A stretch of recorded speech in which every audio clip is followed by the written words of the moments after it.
26 जून सिंध जे क़ौमी ऐं रूमानवी शाइर अहमद ख़ान मदहोश जे विछोड़े जो ॾींहुं आहे। अहमद ख़ान मदहोश खे संदसि क़ौमी किरदार, कल्चर, ज़बान, फ़न लतीफ़ ऐं अदब सां जुड़ियल हुजण करे सिंध कॾहिं बि विसारे नथी सघे। ऐं हा, हिन जहिड़ा क़ौमी किरदार कॾहिं बि मरी नथा सघनि।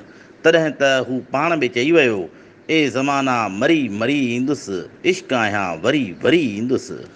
रोज़े महशर सवाइ तुंहिंजे ॿिए का बि मूंखां पुछा ख़ुदा न करे, तोखे साम्हूं विहारे मदहोश छा करे जे ख़ुदा ख़ुदा न करे। जीअं त संदसि शाइरी जो मौज़ू हुस्न, प्यार, मुहबत हो, तंहिं करे हीउ ॾाढो हिसास दिलि, नरम, नाज़िक ऐं नफ़ीस इंसान हो।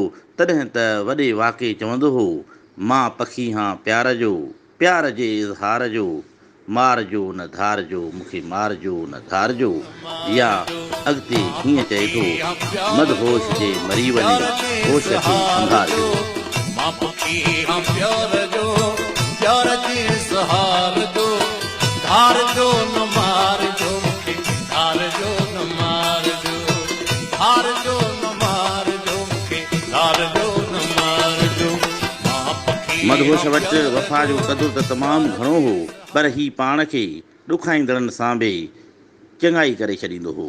इहो ई सबबु आहे जो संदसि हिन शेर मां ख़बर पए थी त वफ़ा जी अहमियत हिन वटि कहिड़ो मक़ाम रखे थी। अगरि जग में काई वॾी ॻाल्हि आहे त वाइदा वफ़ाई वॾी ॻाल्हि आहे। भलनि सां भलायूं त हर को करे थो, बुरनि सां भलाई वॾी ॻाल्हि आहे। अदब जी दुनिया में अहमद ख़ान मदहोश जो नालो त नुमायां सूरत में मौजूदु आहे ऐं सदाईं रहंदो, पर इहा बि हक़ीक़त आहे त दादू ज़िले मां उस्ताद बुख़ारीअ खां पोइ सिंध में अवामी मञता अगरि कंहिंखे मिली त उहो अहमद ख़ान मदहोश ई हो, जेको पंहिंजी शाइरी जे उॾार सां शाइरनि जे आकाश मथां छंहिंजी वियो। दादू जी ॻाल्हि निकिती आहे त दादू जे ॿियनि ख़ूबसूरत शाइरनि ऐं अदीबनि खे बि हिते यादि करणु ज़रूरी सम्झां थो।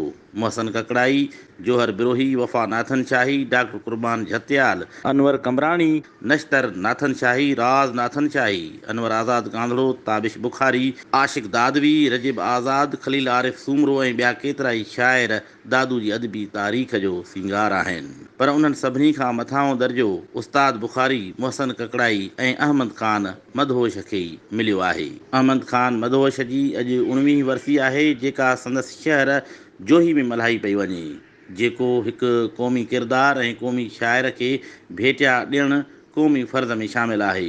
हुन जोही शहर लाइ लिखियो आहे त कमकार जे सांगे जोही शहर जॾहिं ईंदे, हिन शहर जी मिटी बि पेरनि खे जुमियूं ॾींदई। पर हाणे संदसि विछोड़े खां पोइ ज़रूरत हिन ॻाल्हि जी आहे त सिंध जे उन हुस्न परस्त शाइर अहमद ख़ान मदहोश जे अणछपियल शाइरी खे छपराए ॿोली, कल्चर, फ़न लतीफ़ ऐं अदब में वाधारो कजे त इहो कमु क़ौमी फ़र्ज़ जी अदायगी में शामिलु थी वेंदो।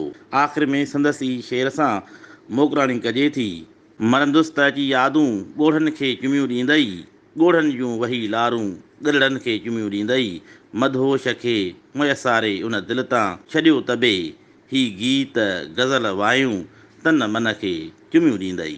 मदहोश खे मरी वञे होश खे संभाल जो, मुर्गन ते सिंगार जो, महकन ते संवार जो, मुर्गन ते सिंगार जो, महकन ते संवार जो। सामड़ीअ जी साम में, सामड़ीअ जी साम में कोई भली सुधार जो, सामड़ीअ जी साम में कोई भली सुधार जो, धार जो न मार जो, मूंखे धार जो